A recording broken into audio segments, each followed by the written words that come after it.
Magandang araw po, welcome po sa aking channel, Love9TV.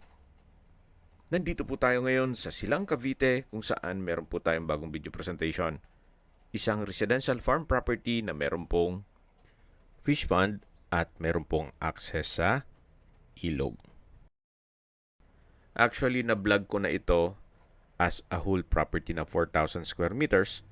Pero po ngayon nakapag-desisyon si owner na ang ibebenta niya ay yung 2,000 square meters na titled. Yun kasing another 2,000 square meters ay tax declaration.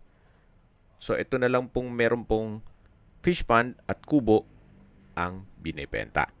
May access na rin po dito ng tubig at kuryente. Tungkol naman sa internet provider, pwede naman po kayo magpa-connect dito. Ang full video presentation po ay mapapanood nyo sa aking main YouTube channel na Love9TV Official. Yan po yung kubo o isa sa mga kubo at sa likod po niyan ay yung daan papunta sa ilog.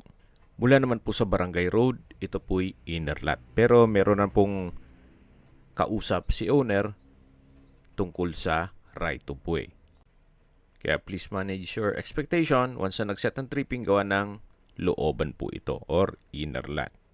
Pero ganun pa man, napakatahimik po ng lugar, sariwa ang hangin, at malamig po ang klima.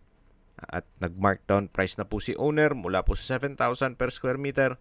Binebenta niya na po ito ng 6,000 pesos per square meter net. Ulitin ko po, ang lot area po nito ay 2,000 square meters at ito po'y titulado. Pero kung gusto niyo mang 4,000 square meters, yung katabi pong lupa ay binebenta rin po yan. Kung may mga katanungan po kayo, tawag lang po kayo sa aking numero. Maraming salamat po.